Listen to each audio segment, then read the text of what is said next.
Мен өзім ұялы телефонда жалпы таныс емес номерлердің звондауын өшіріп тастағанмын. Сондықтан да олар WhatsApp-қа звондаған кезде жалпы түсінікті болады мошенниктер екен. Сол үшін мен көп түсе бермеймін. Мен мамама көп звондайды. Ондай болып тұрады, иә. Не көбінесе мен бетіммен рекламалар жасайды өтірік. Сол проблема. Дипфейктер жасайды. Мен өзім страничкамда опровержение жасаймын.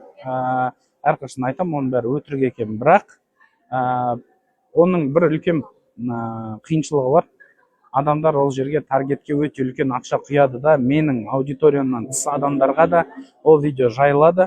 Сондықтан да, құрметті достар, егер де мына видеоны көріп тұрсаңыздар, мен ешқашан букмекер, казино, ешқандай мошеннический схема рекламировать етпеймін. Ешқашан.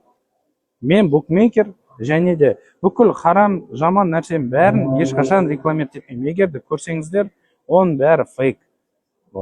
Менің страничкамда ғана шығатын нәрсеге сеніңіздер. Мен страничкамда шыққан өзінде де бір тексеріп алыңыздар. Өткен қазір страничкаларда не етіп жатыр ғой, взламывать етіп жатыр. Сол үшін абай болыңыздар. АФМ-ге үлкен рахмет осындай мықты жиын жасағандарыңызға.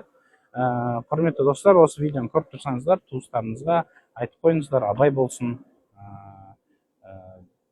сақ болыңыздар.